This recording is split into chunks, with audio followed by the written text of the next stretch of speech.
سلامونه ملګرو، هیله ده چې روغ او جوړ اوسئ. څنګه کولی شئ چې د یو ټلیفون نه انټرنټ څخه څو کسان او یا هم په څو ټلیفونونو کې استفاده وکړي؟ د مثال په ډول که چېرته په یو مجلس کې یو ملګری په خپل ټلیفون کې انټرنټ فعال ولري، څنګه کولی شي چې خپل انټرنټ له نورو ملګرو سره شریک کاندي؟ نو د دې لپاره ویدیو تر پایه پورې وګورئ او د نه زیاتو معلوماتو او نور ویډیوګانو لپاره زموږ چینل سره سبسکرایب کړئ.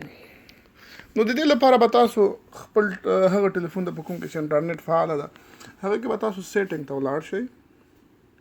په سیټینګ کې به کلک کړئ. سیټینګ کې به تاسو راسئ کنیکشن ته او یا هم د موبایل هاټسپاټ دغه به پیدا کړئ، آپشن به پکې پیدا کړئ او په موبایل هاټسپاټ باندې به کلک کړئ.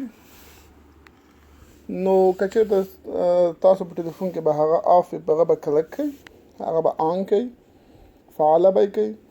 نو دلته به تاسو ته وښیي، تاسو به په خپل خوښه سره دلته خپل هاټسپاټ پاسورډ وټاکئ. هر پاسورډ مو چې زړی وي دا پاسورډ به ورته ورکړئ، پاسورډ به سیف کړئ.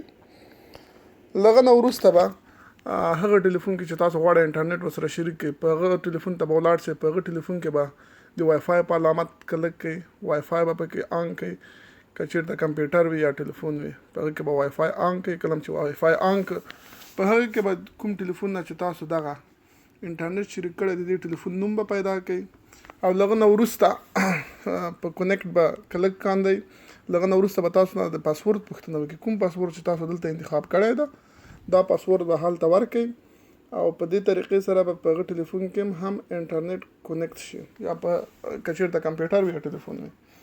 نو دا کولی شئ په یو مجلس کې شپږ کسان د دې طریقې څخه استفاده وکړي او انټرنټ سره تقسیم کوي. کولی شئ چې دا طریقه په خپل ټلیفونونو کې فعاله کړئ.